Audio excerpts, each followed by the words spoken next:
अगर आप सुबह गाड़ी स्टार्ट करने जाए और कुछ भी काम ना करें, इंडिकेटर, न कैमरा, न बैक लाइट, न हेडलाइट, माइक, कुछ भी काम नहीं कर रहा हो, सेंसर्स काम नहीं कर रहे हो, और जब सब कुछ आपको पता चले तब समझ में आए कि ये तो चूहे का हमला था।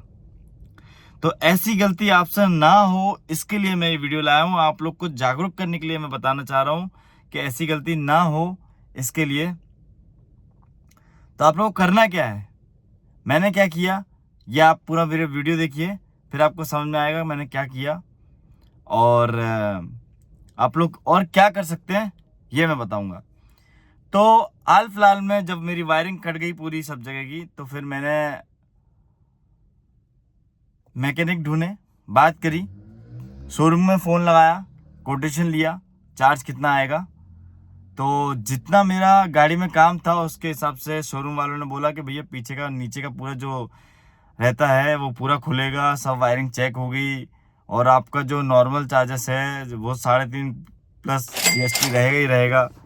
तो मैंने कहा ठीक ठीक है।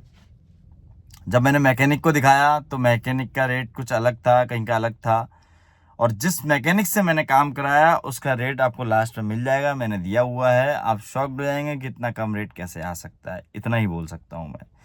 और मुझे पूरी उम्मीद है कि ऐसा रेट्स आपको कहीं और नहीं मिलेगा। अगर आपको काम करवाना हो, आप इंटरेस्टेड हो, आप भोपाल से हो तो आप ये करवा सकते हैं, नियर बाई कहीं से भी हो तो करवा सकते हैं। और फिर उसके बाद मैंने कोटेशन लेने के बाद मैंने चेक किया, और फिर जो एक्सपर्ट था, जब मैंने जाना ये एक्सपर्ट है और इसके कम रेट है, उन्होंने कोटेशन मुझे इतने का दिया था, उसके बाद भी उन्होंने कम पैसे लिए। मैंने एक्सपेक्टेशन की थी इतना लेंगे, बट उतने भी नहीं लिए उन्होंने काम करने के बाद। तो मैं इस चीज़ को लेकर बहुत शौक हूँ, इसलिए मैं वीडियो आप तक लेके आया हूँ, ये बताने के लिए कि मैंने काम किससे करवाया और आप लोग क्या करें जिससे ये दिक्कत भी नहीं आए, आप लोगों को काम करवाने की नौबत भी नहीं आए। इन केस कभी आ जाती है तो आप लोग मेरा वीडियो देख लीजिएगा, आपको हेल्प हो जाएगी। अगर आपकी कार जो है वो चूहे के इस तरीके से शिकार हो रही हो और हो चुकी हो, तो ये वीडियो देख लीजिएगा, आपकी बहुत हेल्प हो जाएगी। कैसे सेव करना है, क्या करना है, मैंने पूरा बताया हुआ है, लास्ट तक बने रहिए। रेट्स भी आपको पता चल जाएगा, मैकेनिक भी पता चल जाएगा। आपको लगे तो आप मुझे कमेंट भी कर सकते हैं, मैं आपकी हेल्प करूंगा। कुछ चीज़ पूछना हो तो भी पूछ सकते हैं। तो ये मेरी गाड़ी खुल चुकी है, और सबसे पहले जो काम हो रहा है वो हो रहा है इंडिकेटर का। जो मेरा डिस्प्ले है उसमें बैक साइड में जो है वो लाइट जल रही थी, और जो सेंसर जो है डिस्प्ले में वो काम बोल रहा था कि कुछ दिक्कत आ गई है जो सेंसर रहते हैं उसमें। तो बोल रहा था कि ब्रेक लाइट आप चेक करें। हाँ, याद आया मुझे, ब्रेक लाइट चेक करें। तो वो बार बार इंडिकेट कर रहा था कि कोई सी वायरिंग आपकी कटी हुई है जिससे ब्रेक लाइट, ये देखिए लाइट निकाल दी है। तो पूरा उन्होंने चेक किया, यहाँ से पूरा खोल के चेक किया। आप घर पे नहीं कर सकते हैं, वो मैकेनिक को पता होता है कहाँ से कैसे खोलना है।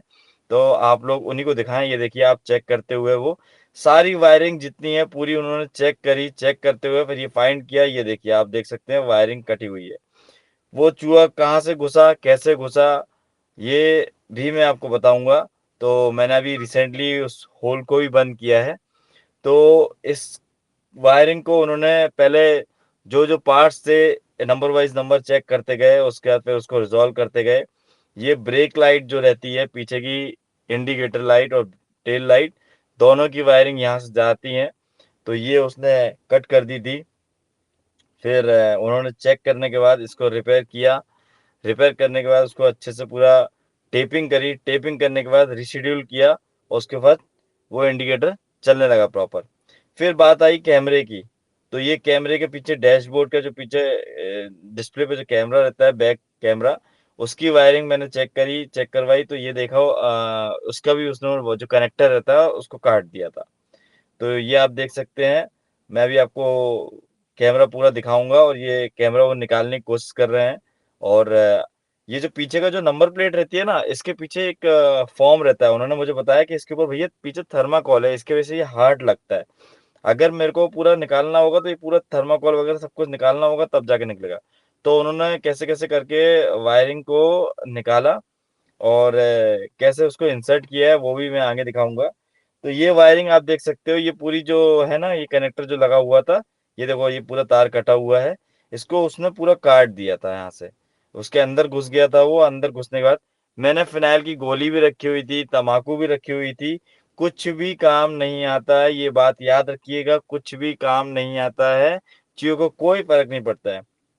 बट हाँ, मैंने जो अभी एक स्प्रे किया हुआ है, वो मैं आपको बता दूँगा उसकी क्या प्रोसेस है, ये मैं आपको दिखा दूँगा और वही अभी काम करता है या फिर वो रेपेलेंट वाली मशीन ले लो जिस अगर आपका बजट ज़्यादा अच्छा हो, 3 से 4,000 रुपए की आती है वो, तो आप वो ले सकते हैं। अदरवाइज़ अभी मैंने इंजन को वॉश क्लीन करवा के उसमें स्प्रे किया हुआ है, उस स्प्रे से चूहे अभी तक नहीं आया है। तो मैं वो भी आपको दिखा दूँगा।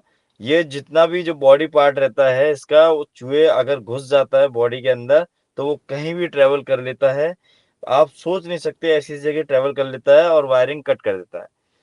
उस जितने ज़्यादा टाइम चूहा रहेगा, जितना टाइम आप फाइंड नहीं कर पाएँगे, उतना ज़्यादा वायरिंग वो कट करता रहेगा।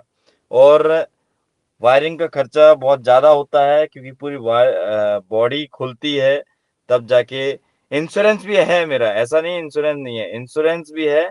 लेकिन मान लीजिए कि कोटेशन वो 3,500 रुपए का दे रहे हैं, 1,000-1,500 रुपए आपका अ, उसका लग जाएगा, फाइल चार्ज लग जाएगा और उसके बाद फिर 1,500-2,000 रुपए आप उसका देंगे, तो उससे कुछ भी नहीं हासिल होने वाला है। और जिस रेट पे मैंने ये काम कराया है, उस रेट पे कोई भी मैकेनिक, कोई भी एक्सपर्ट आपको काम नहीं करके देगा।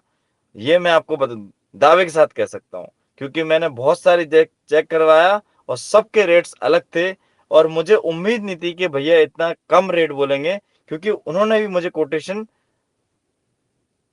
इतने का दिया था। अब कितने का दिया था, ये मैं आपको आखिरी में बताऊँगा। तो ये देखिए आप जो कैमरा है इसकी वायरिंग पूरी फिक्स करते हुए वो और अच्छे से, ये जो एक्सपर्ट हमारे हैं ये भोपाल में मौजूद है और अगर आपको कभी भी लगता है तो आप लोग भोपाल आ सकते हैं, अगर भोपाल से नहीं हैं तो। और भोपाल से ही हैं तो आप नहीं, ये मैं लोकेशन आपको बता दूँगा, वहाँ आप आ सकते हैं, देख सकते हैं। तो ये मेरी कैमरे की जो वायरिंग है उन्होंने प्रॉपर फिक्स करी और एक तार रहता है, फ्लेक्सिबल तार जो था उसकी हेल्प से उन्होंने काम कैमरे की वायरिंग को इंसर्ट करते हुए उसको अच्छे से फिक्स किया। उसके बाद मेरा ये बैक कैमरा जो है प्रॉपर चलने लगा। जो दिक्कत मुझे कैमरे के लिए आ रही थी, तो उसने मेरे 4 से 5 चीज़ें जो थी वो बंद कर दी थी।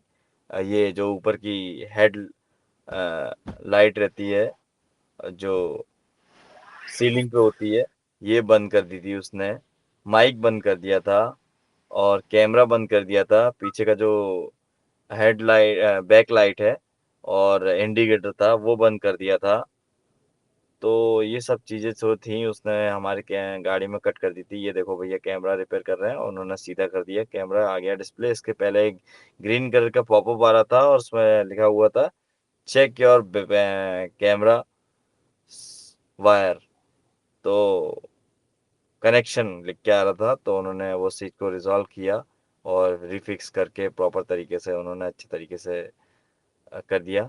इतनी बारिश हो रही थी, फिर भी बारिश में भी उन्होंने काम किया पूरा, मुझे बहुत अच्छा लगा उनका काम।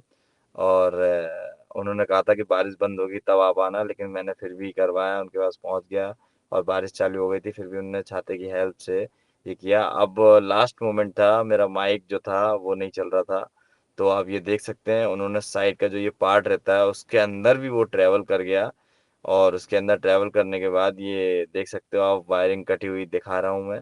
ये पूरी वायरिंग है, ये काटी हुई है और इसको भी फिर उन्होंने प्रॉपर तरीके से रिफ़िक्स किया और फिर मेरा माइक काम करने लगा, क्योंकि मैंने बोला था तो वही कह रहे थे कि हम माइक का काम नहीं करते हैं, अगर वायरिंग कहीं और से होगी तो फिर आपको कहीं और कराना पड़ेगा। तो मैंने अगर माइक नहीं होती तो बस यही था कि मैं बात नहीं कर पाता और ऊपर की जो लाइट थी वो भी यहीं से कनेक्शन था तो वो भी नहीं जल रही थी। वो भैया ने मुझे बताया कि आपकी लाइट भी नहीं जल रही होगी, जिसको मैंने चेक नहीं कर पाया था। तो भाइयों, आप लोग ध्यान रखें, अपनी गाड़ी आपकी बहुत कीमती रहती है, इतनी वैल्यूएबल रहती है, तो मैं यही कहूँगा कि मैंने जो अभी हाल-फिलहाल में इंतज़ाम किया है, वो आप लोग करें। एक चीज़ का बहुत ज़्यादा ध्यान रखें, वो ये है कि कोई भी खाने-पीने की चीज़ कार के अंदर बिल्कुल ना छोड़ें, आस-पास भी नहीं छोड़ें। ये जो चूहा अभी घुसा है वो इसी वजह से घुसा है। इसके पहले जो होल किया था वो भी गलती से मैंने कहीं गाड़ी लगा दी थी, ऊपर से किसी ने खाने की कोई चीज़ थी वो फेंक दी। ये वाइपर के नीचे जहाँ होल किया है वहाँ पे मैं आपको दिखाऊँगा, वो चूहे ने उसी की वजह से काटा और ये दिक्कत आई मुझे। और अभी जो थी वो खाने-पीने की चीज़ आस-पास कहीं पड़ी होगी, तो उसके वजह से वो मेरे कार के अंदर ले गया, सेफ ज़ोन समझ के, और उसके अंदर बिल समझ के और उसके अंदर रख के मस्त आराम से खा रहा था, और जहाँ-जहाँ जगह मिली उसने वहाँ ट्रैवल किया और काटा कुछ। फ़िनाइल की गोली रखने के बाद भी कुछ नहीं होता है। तम्बाकू तो मैंने बहुत दिन से रखी हुई है, वीडियो में बताया था तम्बाकू रख दो, उससे भी कुछ नहीं होता है। तो मैं आपको ये बताने जा रहा हूँ कि तम्बाकू रख दो, चाहे फ़िनाइल गोली रख दो, चाहे आप कुछ भी रख दो। नहीं, अगर आपकी गाड़ी में बहुत ज़्यादा ये देखो टेल लाइट भी जो जो हेडलाइट जो ऊपर की जो फ्लोर लाइट थी, सीलिंग लाइट थी, जो भी कहते हो, वो भी उन्होंने भैया ने सही कर दी उसी की वजह से। तो मैं ये आपको बताने जा रहा हूँ कि आपको अगर कुछ चूहा ज़्यादा ही परेशान कर रहा है और कार के अंदर भी कई बार रहता है, तो आप ध्यान रखिए। ये मैं दिखाने जा रहा हूँ और एड्रेस मैं आपको पूरा डिस्क्रिप्शन पे मेंशन कर दूँगा, और नंबर चाहिए तो मुझे कमेंट करें इनका। और जो भैया ने ये पूरा काम किया है, ये मात्र और मात्र ₹600 लिए हैं उन्होंने मुझसे, और भैया ने जो मुझे कोटेशन दिया था, उन्होंने दिया था 500 से ₹1000। तो अगर वीडियो मेरा अच्छा लगा हो, तो प्लीज़ शेयर एंड सब्सक्राइब कर दीजिएगा, और भैया का नंबर, भैया का नाम या एड्रेस चाहिए हो, तो प्लीज़ कमेंट कर देना, तो मैं आपसे शेयर कर दूँगा। ₹600 में कोई भी आपको करके नहीं देगा, ये मेरा दावा है, चाहे तो आप ट्राई कर लेना। उसके बाद आप मुझे कमेंट करिएगा। वीडियो अगर अच्छा लगा हो तो प्लीज़ शेयर एंड सब्सक्राइब कर दीजिएगा, ताकि मैं आपके लिए ऐसी इन्फॉर्मेटिव वीडियो लाते रहूँ। ये मैंने जस्ट अपने चैनल पे डाल दी है, आप लोग देख सकते हैं जाके।